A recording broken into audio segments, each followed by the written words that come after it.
And again, we've seen these three. And in my research, when I was like, why am I not finding more examples of this? Again, like I think you said it before, it's really hard to do and to do well. Yeah. As if being a leader isn't tough enough sometimes, and like we need one more thing to think about. But it really makes me think about what are some of those challenges or why this doesn't come to life. And for all the reasons that you mentioned about being an empathetic leader, caring about your people, meeting where they're at, understanding what motivates them, what makes them tick, how you can coach them, how you can develop them. Think about carving out all the time to be able to do that and do it well. Like that's a lot of time when most leaders are in back-to-back meetings, going from place to place, flying all over the place, like it's hard to fit that into your day, but if you prioritize it, I really do think, and I've seen it, it will pay off. Yeah. But then on the other hand, with that accountability piece, I can see how that's so confusing for someone that you work with. Where at one moment, you're asking them, what are your development goals, really believing in them, like encouraging them to think differently, bigger, push their own abilities further, and, congratulating them on life milestones. But then you're also like, but you missed a big deadline. Yeah. What are we Right. gonna do Yeah. about it? And they're like, "What? What?" Like, you have to be able to do both, and I can see why it's really hard to swiftly do both. Yeah, and I might be butchering this because I think it's an expression that I'm familiar with in Dutch, but it is kind of that concept of being hard on the results or hard on the Mm, task, and soft on the relationship or mhm, on the person. Um, and that might be a really difficult thing to balance as a mhm, leader. And it might also be a difficult thing to deal with as the mhm. receiver on the Yeah, other end, right? yeah, And that's where we also need to do a reality check. yeah. Here Uh, comes the reality Here check. comes the reality check. Looking at that empathetic leadership Mhm, side of the things, 77% of organizations report leadership gaps. mm, 94% of employees want empathetic leaders, yet 72% think that their leaders actually are. interesting.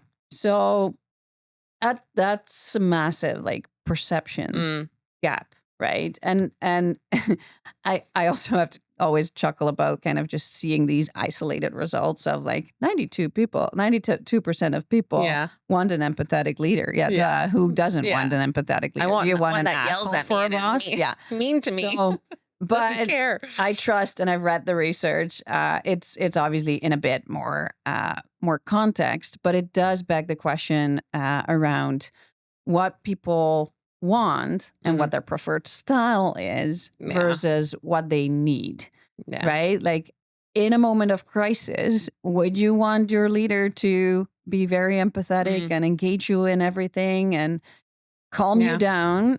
Or do you want them to step up, set the direction, lead the for way, sure. and really stand up, or a little bit of both? Are we looking for this unicorn leader? Yeah. You it's a great point, and this is maybe where we become a bit annoying in our conversations or debates where then we change our minds and look at it from a different way, and, you're right. As a leader, it's really hard to be everything to everyone all at once. It sounds like that movie almost that was out a couple years Yes. ago. But it's really hard to do that, and I think that, for me, is what I believe, is what human-centered leadership is not the belief that you have to be everything to everyone all at Mhm. once, but this is where situational leadership plays a part, Yeah. and that, again, is its own field, and kind of there's lots of research and stuff backing that up. And that's where that comes into play. So being a human-centered leader, you really need to be emotionally intelligent. I don't know what the term would be, to understand and respond in those moments to what is truly needed in that moment. So you may have to, in certain situations, based off of thinking about the people, the purpose of what you're doing, the situation, is it a crisis or not? You may have to lean into more of a traditional authoritative, like you gave a good Mm. example. And I've been on the receiving end of a crisis, and you're like, can you just not make a decision and stop polling the audience on everything? We don't have time to poll the audience. But there might be moments where you have to really lean in and be more of an empathetic, caring, and just pause and not talk about the day to day, but really hear Yeah, your yeah. people out and support them through whatever you're going through. So I do think each leadership style has its place. And that is where human centered leaders are able to flex to each of those.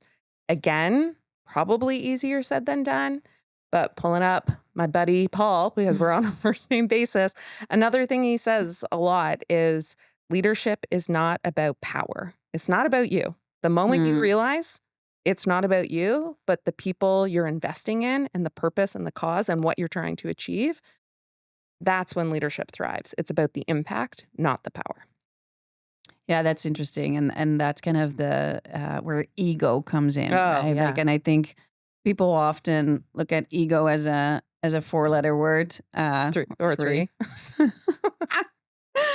um, but I think it is something, especially in leadership, to really kind of Yeah. hone in on. So maybe we spend another episode, kind of Yeah. unpacking Fair, that fair. that concept.